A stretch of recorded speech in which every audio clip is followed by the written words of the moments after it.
एक समय की बात है। रामू नाम का एक लकड़हारा एक छोटे से गांव में रहता था। रामू बहुत गरीब था, लेकिन उसकी मेहनत और ईमानदारी की मिसाल पूरे गांव में दी जाती थी। उसके परिवार में उसकी पत्नी राधा और दो छोटे-छोटे बच्चे बबलू और नेहा थे। गरीबी के कारण उसका जीवन संघर्षों से भरा था, लेकिन उसके चेहरे पर कभी शिकन नहीं आती थी। हर सुबह सूरज निकलने से पहले रामू अपने कंधे पर कुल्हाड़ी रखकर जंगल की ओर निकल जाता। वो जंगल जहाँ तरह-तरह के पेड़ और कई जंगली जानवर रहते थे। अगर आज अच्छी लकड़ी मिल गई तो राधा और बच्चों के लिए कुछ अच्छा खाने को लाऊंगा और बच्चों के खेलने के लिए 2-4 खिलौने भी ले जाऊंगा। रामू जंगल में हमेशा वही पेड़ चुनता था जो सूखे होते थे और जिन्हें काटने की अनुमति होती थी। वो कभी भी हरे भरे पेड़ नहीं काटता था, क्योंकि वो प्रकृति का सम्मान करता था। कई घंटों की मेहनत के बाद वो लकड़ियों का एक बड़ा गट्ठर तैयार करता, इतना भारी कि कोई और आदमी उसे उठा भी ना पाए। लेकिन रामू उसे आसानी से अपनी पीठ पर उठा लेता था। जंगल से बाजार तक पहुंचने के लिए उसे कई मील पैदल चलना पड़ता। दोपहर करीब 2 बजे वो बाजार पहुंचता और लकड़ियां बेचने की कोशिश करता।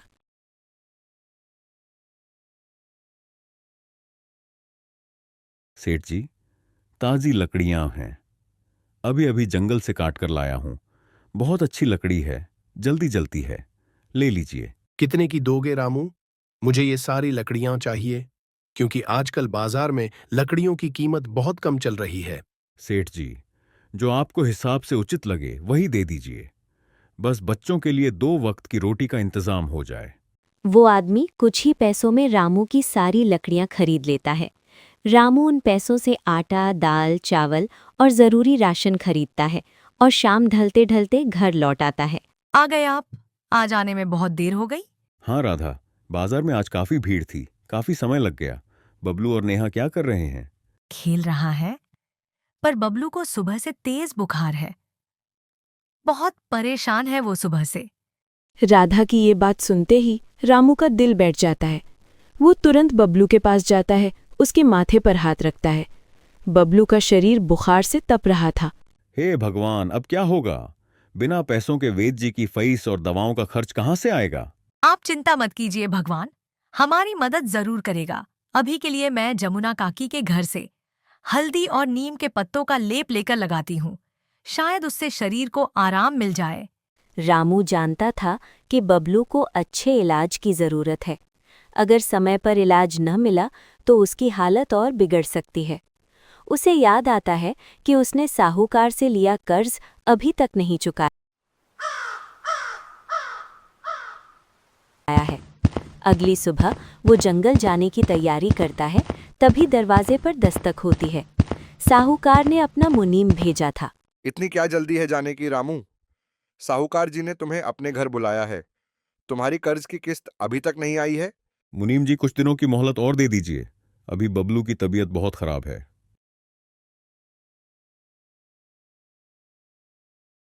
ज्यादा चालाकी नहीं रामू, अब मोहलत से काम नहीं चलेगा। अगर आज शाम तक तुमने पैसे नहीं लौटाए तो तुम्हारा घर साहूकार जी के यहाँ गिरवी हो जाएगा। मुनीम ये कहकर चला जाता है। रामू का दिल भारी हो जाता है। उसका छोटा सा घर ही उसकी एकमात्र संपत्ति थी। अब क्या होगा? हमें यह घर छोड़ना पड़ेगा क्या? बबलू की तबीयत भी ठीक नहीं है, और अब यह साहूकार का कर्ज का दर कैसा होगा? तुम डरो मत राधा, मैं कुछ न कुछ करूंगा, चाहे कितनी भी मेहनत क्यों न करनी पड़े। लेकिन आज मैं सबसे ज्यादा लकड़ियां काटूंगा।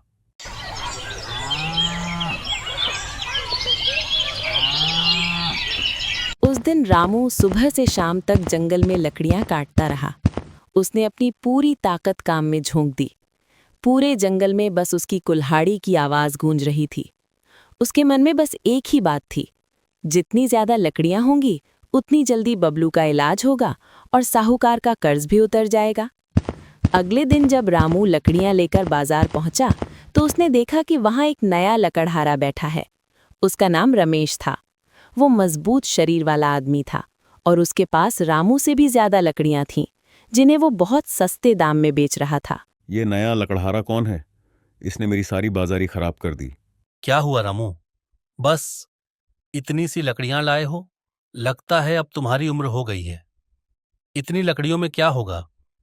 मेरे होते हुए तुम्हारी महंगी लकड़ियां कौन लेगा? मेहनत करने से उम्र का कोई लेना देना नहीं होता। बस ईमानदारी से काम करो, भगवान सब देखता है। ईमानदारी से घर में राशन नहीं आता। ईमानदारी से किसी का पेट नहीं भरता। बाजार में वही टिकता है जो सबसे कम दाम में सामान बेचता है। रमेश की बातों से रामू को बहुत दुख हुआ। उस दिन उसकी लकड़ियां बड़ी मुश्किल से बिकीं। जो पैसे मिले वो बबलू की दवाइयों के लिए भी पूरे नहीं पड़े। साहूकार का कर्ज तो बहुत दूर की बात थी। शाम को रामू निराश होकर घर लौट आया। क्या हुआ? आज लकड़ी नहीं बिकी क्या? आज लकड़ियां बेचकर बहुत कम दाम मिले हैं। बाजार में रमेश नाम का एक नया लकड़हारा आया है। वह सभी लकड़ियां काफी कम दाम में बेचता है, इसलिए लोग पहले उसी से लकड़ियां खरीदते हैं। उधर बबलू की हालत दिन ब दिन बिगड़ती जा रही थी। रामू के पास वैद्य जी से उधार दवा लेने के अलावा कोई रास्ता नहीं था। वैद्य जी ने साफ कह दिया, अगर समय पर सही इलाज और पौष्टिक भोजन नहीं मिला तो बच्चे की जान को खतरा हो सकता है। वेद जी, अब मैं क्या करूं? मैं कितनी भी मेहनत करूं पर मेरे पास पैसे जमा ही नहीं हो पाते हैं। ये कहकर रामू घर से निकल जाता है। उसके चेहरे पर निराशा साफ दिखाई दे रही थी। एक दिन लकड़ियों की तलाश में वो जंगल के उस हिस्से में पहुंच जाता है जहां वो पहले कभी नहीं गया था। चलते चलते वो बहुत थक जाता है और एक पेड़ के नीचे बैठकर अपनी किस्मत को कोसने लगता है। हे भगवान, मैंने किसी का क्या बिगाड़ा है? मैंने किसी का बुरा नहीं किया, ईमानदारी से अपना जीवन जिया। फिर मेरे साथ ऐसा क्यों होता है? मेरे घर पर मेरा परिवार भूखा है, बबलू बीमार है। कर्ज की वजह से साहूकार मेरे घर पर आकर तगादा कर रहा है। अब तू ही बता, मैं क्या करूं, कहां जाऊं? तभी उसे एक धीमी रहस्यमयी आवाज सुनाई देती है। निराश मत हो लकड़हारे, ईमानदारी का फल हमेशा मिलता है। रामू डर जाता है। वो चारों ओर देखता है लेकिन कोई दिखाई नहीं देता। तभी उसके सामने देवी जैसी एक स्त्री प्रकट होती है। उसकी सुंदरता और तेज देखकर रामू समझ जाता है कि वो साधारण इंसान नहीं है। आप कौन हैं और इस घने जंगल में क्या कर रही हैं? ये जंगल काफी खतरनाक है, यहाँ काफी बड़े बड़े जानवर रहते हैं। रामू, मैं जंगल की देवी हूँ और मैं इस जंगल की रक्षा करती हूँ। मैं तुम्हें काफी सालों से देख रही हूँ। तुम सिर्फ सूखे पेड़ ही काटते हो और कभी भी हरे भरे पेड़ों को नहीं काटते। तुम काफी ईमानदार हो और इस जंगल का बहुत सम्मान करते हो, इसीलिए मैं तुम्हारी मदद करना चाहती हूँ।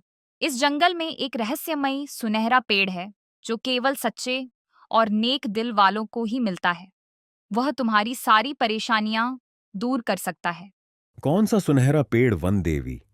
मैंने तो जंगल का हर कोना छान मारा, पर मुझे ऐसा कोई पेड़ दिखाई नहीं दिया। वह पेड़ जंगल के सबसे अंदर और रहस्यमयी हिस्से में है। वहां पहुंचना हर किसी की बात नहीं है। रास्ता जोखिमों से भरा है, पर अगर तुम्हारी नीयत साफ है तो तुम्हें वह जरूर मिलेगा। देवी रामू को दिशा बताकर वहां से गायब हो जाती है। देवी की बात सुनकर रामू के मन में आशा की एक नई किरण दिखाई दी। रामू ने रहस्यमय पेड़ ढूंढने का मन बना लिया था। अगर रहस्यमयी पेड़ सच में है तो मैं जरूर उसे ढूंढूंगा। वह रहस्यमयी पेड़ मेरी सारी परेशानियां दूर कर सकता है। रामू जंगल में घने और रहस्यमयी हिस्से की ओर चल देता है।